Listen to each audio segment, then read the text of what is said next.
Every one of us wants to achieve the forgiveness of Allah. And Allah subhanahu wa ta'ala has said that He will forgive everyone who seeks forgiveness. No matter what you've done, if you seek the forgiveness of Allah, you change your ways, you promise Allah you're not going to do it again, Allah will forgive you completely and always. And Shaitan's plan is that he makes you repeat the sin. Out of human nature, you may fall again. But Allah's plan is that when you fall again, you come back again. And if you've fallen again, you come back again. And so on. Never lose hope in the mercy of Allah. Always seek the forgiveness of Allah subhanahu wa ta'ala. But we have a major problem because we are taught that there are certain people Allah doesn't forgive. For example, the hadith of An-Nisf min Sha'ban, where it is reported that Allah subhanahu wa ta'ala forgives all those besides certain people. If you want to achieve the forgiveness of Allah, save yourselves from the following.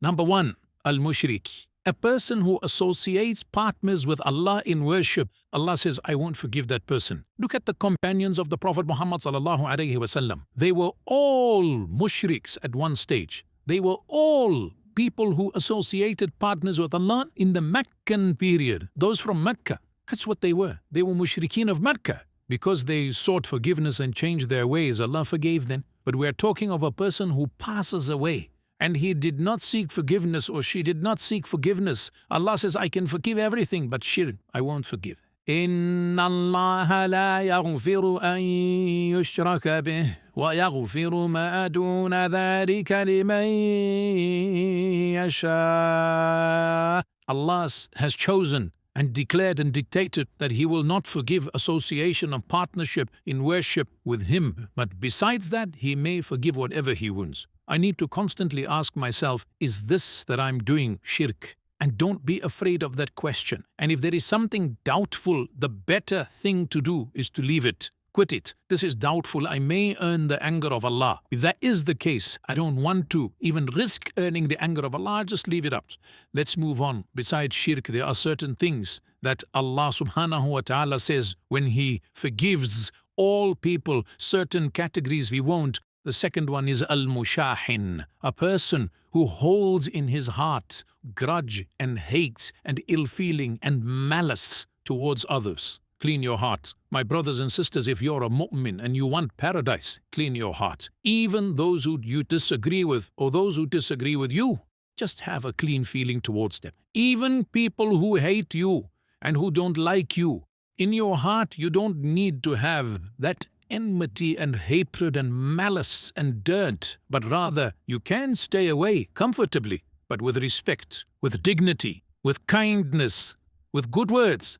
You see, when there are two people and they don't like each other, you find one swearing the other, one backbiting about the other, and he is showing his enmity and hatred, and the other is just saying, Alhamdulillah, how are you, my brother? Assalamu alaikum, everything okay? And that's it. He doesn't say much more. But in his heart, he doesn't hold the grudge. He says, never mind, that's my brother. He doesn't like me. We have a misunderstanding. Perhaps Allah will one day sort out his heart. As for my heart, it's clean. That is a mu'min. You deserve Jannah. Do you know why? The hadith of the Prophet ﷺ once, he pointed at a companion who was walking away and he told his companions, if you want to see a person from paradise, that's the man. So they followed him trying to find out what exactly is he doing and so on. And they found, subhanallah, that this person was not doing more ibadah or extra things, but what he did say is, there is only one thing I know that I do every night. Before I recline, I clean my heart of hatred, enmity, malice, jealousy, etc., against anyone else. And the Prophet ﷺ confirmed that that was a quality of Jannah. That's why the Prophet ﷺ says, if you are able, when you're reclining at night, to clean your heart, and there is no hillun li ahad, that means there is no ill feeling against others, then do it. Allah will grant you the reward of it, and the reward of it is Jannah.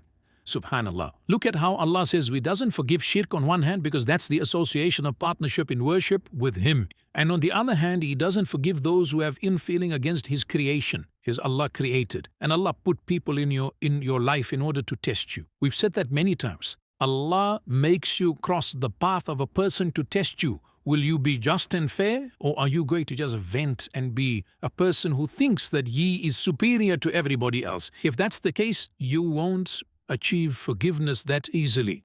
Another quality that is mentioned is al-musbilu thawbah, a person who lengthens his clothing well below his ankles, it is depictive of pride. So the quality that Allah does not like is the quality of pride. When you're a person who is full of pride and you're proud, where you belittle others, in that particular case, it's going to be tough for you to be forgiven by Allah. Allah says, I don't like the one who is proud and arrogant. The Quran says that. Inna Allah la yuhibbu kulla mukhtal fakhur. Allah doesn't like those who are, haughty and they belittle others. They are proud.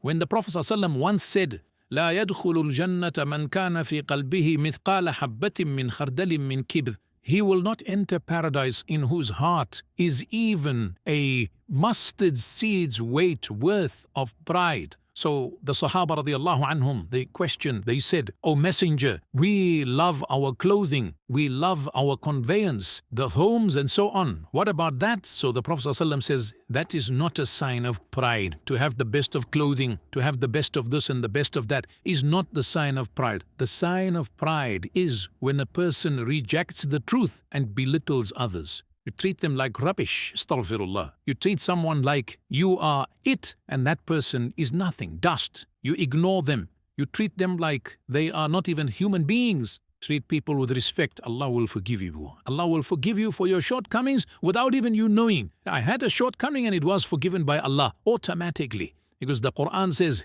Innal hasanati yudhibna as-sayyi'at. When you do good deeds, they will automatically wipe out your minor sins. Automatic. So keep on doing more and more good deeds. Remember, on the Day of Judgment, Allah puts a scale to weigh your good and bad. It doesn't mean if you don't have any bad, that's the only time you're going to Jannah. No, you're a human. You will have some bad. But Allah says, when your good outweighs the bad, you go to Jannah.